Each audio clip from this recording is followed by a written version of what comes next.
I'm Kelly Hill Ross, and welcome back to the show.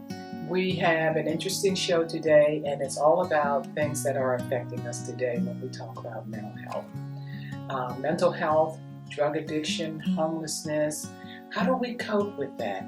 How do we cope with chronic pain? As you can see, I've got all these pills on the table, and sometimes when we are in pain, we go to our doctors and we ask, give us something for the pain. And then just by taking those pills, sometimes, we become addicted. On the board back here, I have signatures of individuals who at one time or another were either homeless or addicted or stressed out, and they didn't know what to do. And part of the program that we had and part of their commitment was to sign their signature to say that they're going to stay straight, not give up, keep up hope. And I have a stack of cards here from a lot of the individuals who just wrote on the cards just how they felt. Yes, New Vision House of Hope survived the pandemic. All programs are still providing services to those in need, including their psychological rehabilitation program, or better known as PRP. I had the opportunity to interview Mr. Charles Culver Sr. on a sunny day at his Inner Harbor office. Good morning. Good morning. How are you, Charles? Great. Great. I want to say thank you so much for coming on the Kelly Hill Ross Show. And I know time is of the essence, but it is a pleasure to have you on the show. And I'm going to just start right in. What inspired you to start this company? Well, first of all, good morning, and thank you for the opportunity. Wow, what inspired me to start New Vision House of Hope? Basically, I'm a veteran. I came home from the military. I was homeless. Went through a lot of addiction, and eventually, as God blessed me, put me through that whole ordeal, I didn't want someone else to go through what I went through. So, I prayed on it, and my goal was to open up a recovery house. The inspiration was really all behind my lifestyle that I went through in active addiction, in the military, and seeing other people around me, family members, suffering with this disease called addiction. Okay. So what branch in the military? Army. Go Army. All right, go Army. Okay. So where did the name New Vision House of Hope come from? That's funny. I always laugh about it because my choice of words was supposed to be House of Hope. My wife's choice of words was New Vision. A new vision. I said House of Hope because it's a hope. Helping people every day. We put it together. We have New Vision House of Hope. What kind of support did you receive in the beginning? And I asked that question because I think your mom played a big role in that as well. Tell us about that experience. Yes, she did. Bless her soul. We lost my mom in this COVID pandemic, and in order for me to really even start this first house, a transitional housing, my mom was an advocate, the supporter.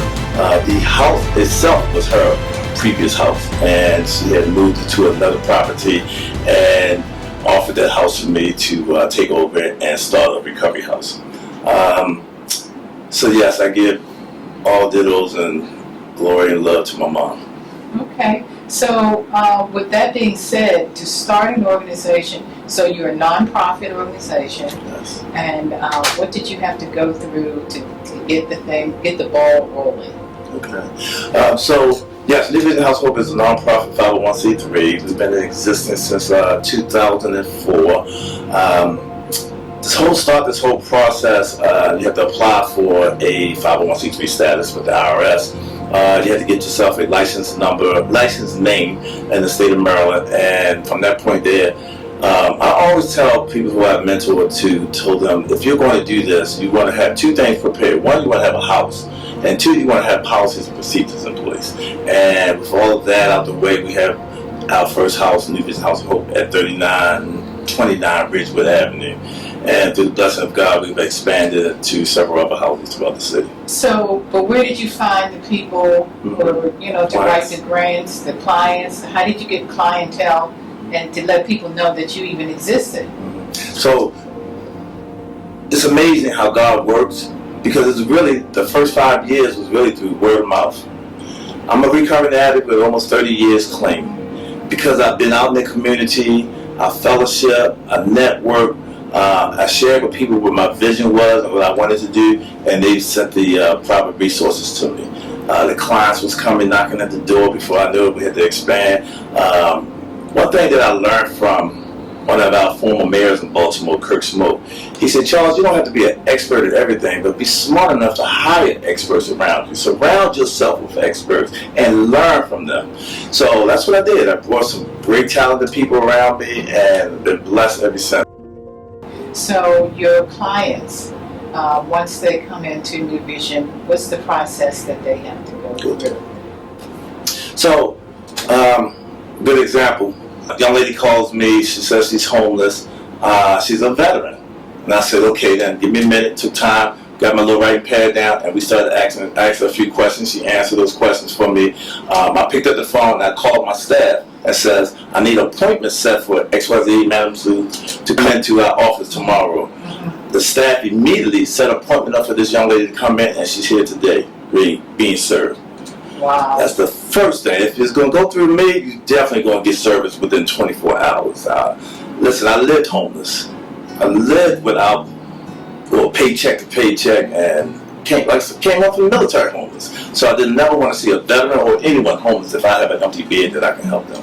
Okay, so so some of the people you have helped have been veterans, homeless individuals, as well as those who are in addiction. So how do you help those with addiction?